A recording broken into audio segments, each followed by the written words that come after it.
अस्सलाम वालेकुम, SM news के साथ मैं हूं इश्तियाक अली। खबरों का सिलसिला बढ़ाते हुए खबर शामिल करते हैं कराची से। पुलिस यूनिफॉर्म में टिकटॉक वीडियो बनाने पर 3 खवातीन पुलिस एहलकारों को मुअत्तल कर दिया गया। इसी हवाले से मजीद तफसीलात जानते हैं ब्यूरो चीफ जुल्फकार अली से।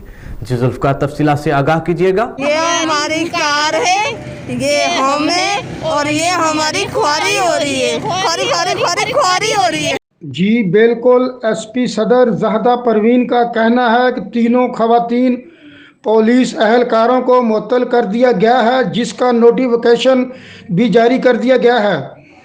SP सदर का बताना है कि तीनों खवातीन पुलिस एहलकारों ने सिंध असम्बली में ड्यूटी के दौरान टिकटॉक वीडियो बनाई थी। SP ज़हदा परवीन का कहना है कि तीनों खवातीन पुलिस एहलकारों को शोकाज भी जारी कर दिए गए हैं। जी बहुत शुक्रिया जुल्फकार, तफसीलात से आगाह करने के लिए। अब तक के लिए इतना ही। मजीद खबरों के लिए देखते रहिए SM न्यूज़।